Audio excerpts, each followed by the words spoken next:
Once upon a midnight dreary, while I pondered, weak and weary, over many a quaint and curious volume of forgotten lore, while I nodded, nearly napping, suddenly there came a tapping, as of someone gently rapping at my chamber door.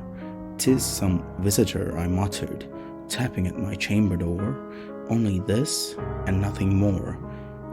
Distinctly I remember it was in the bleak December, and each separate dying ember wrought its ghost upon the floor.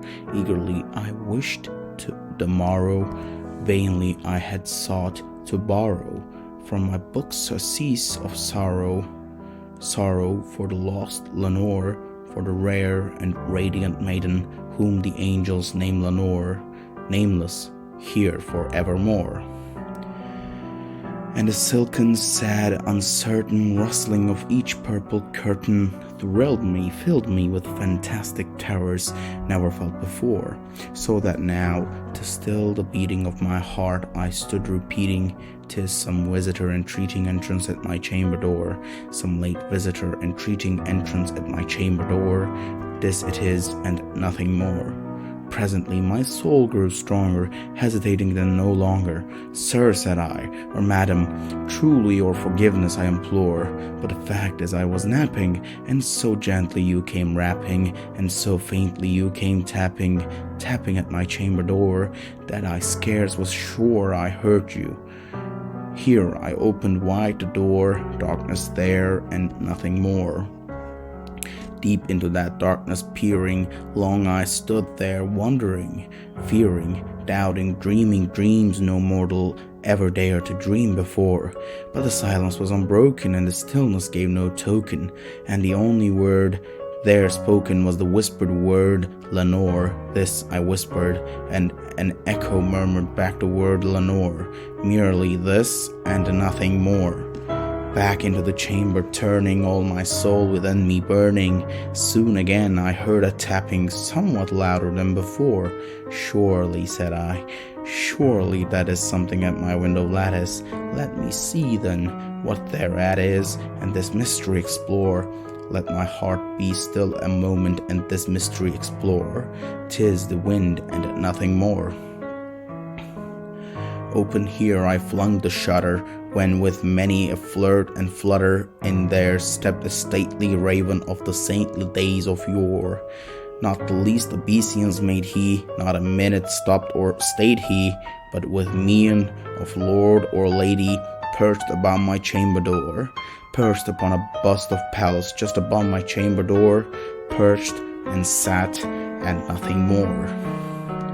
Then this ebony bird, beguiling my sad fantasy into smiling, by the grave and stern decorum of the countenance it wore, "Though thy crest be shorn and shaven, thou," I said, "art sure no craven, ghastly, grim, and ancient raven, wandering from the nightly shore.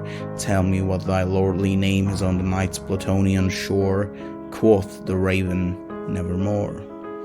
Much I marveled this ungainly fowl to hear discourse so plainly, though its answer had little meaning, little relevancy bore, for we cannot help agreeing that no living human being ever yet was blessed with seeing bird above his chamber door, bird or beast upon the sculptured bust above his chamber door, with such name as Nevermore. But the raven, sitting lonely on the placid bust, spoke only that one word, as if his soul in that one word he did outpour. Nothing farther than he uttered, not a feather than he fluttered, till I scarcely more than muttered, "Other friends have flown before. On the morrow he will leave me, as my hopes have flown before." Then the bird said, "Nevermore." Startled at the stillness broken by a reply so aptly spoken, "Doubtless," said I, "what the utters is its only stock and store, caught from some unhappy master, whom unmerciful disaster followed fast and followed faster, till his songs one burden bore, till the dirges of his hope that melancholy burden bore of nevermore." But the raven, still beguiling all my fancy into smiling, straight I wheeled a cushioned seat in front of bird. and bust and door. Then upon the velvet sinking, I betook myself to linking fancy onto fancy, thinking what this ominous bird of yore, what this grim, ungainly, ghastly, gaunt, ominous bird of yore meant in croaking nevermore. This I sat engaged in guessing, but no syllable expressing to the fowl whose fiery eyes now burned into my bosom's core. This and more I sat divining, with my head at ease reclining on the cushion's velvet lining that the lamplight gloated over, but whose velvet violet lining with the lamplight gloating over she shall press, nevermore. Then, methought, the air grew denser, perfumed from an unseen censer, swung by seraphim whose footfalls tinkled on the tufted floor. Wretch, I cried, thy God hath lent thee, by these angels he hath sent thee, respite and nepenthe from thy memories of Lenore. Quaff, oh quaff this kind nepenthe, and forget this lost Lenore. Quoth the raven, nevermore.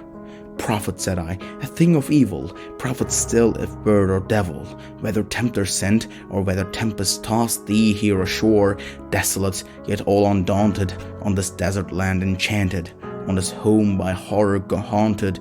Tell me truly, I implore, is there balm in Gilead? Tell me, I implore, quoth the raven, nevermore.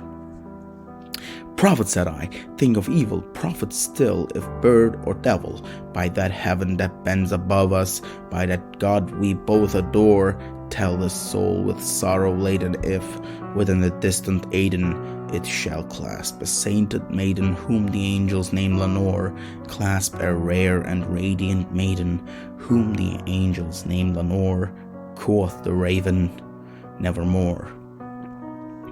Be that word our sign of parting, bird or fiend, I shrieked upstarting. Get thee back into the tempest and the night's Plutonian shore. Leave no black plume as a token of that lie thy soul hath spoken. Leave my loneliness unbroken. Quit the bust upon my door. Take thy beak from out my heart, and take thy form from off my door. Quoth the raven, nevermore. And the raven, never flitting, still is sitting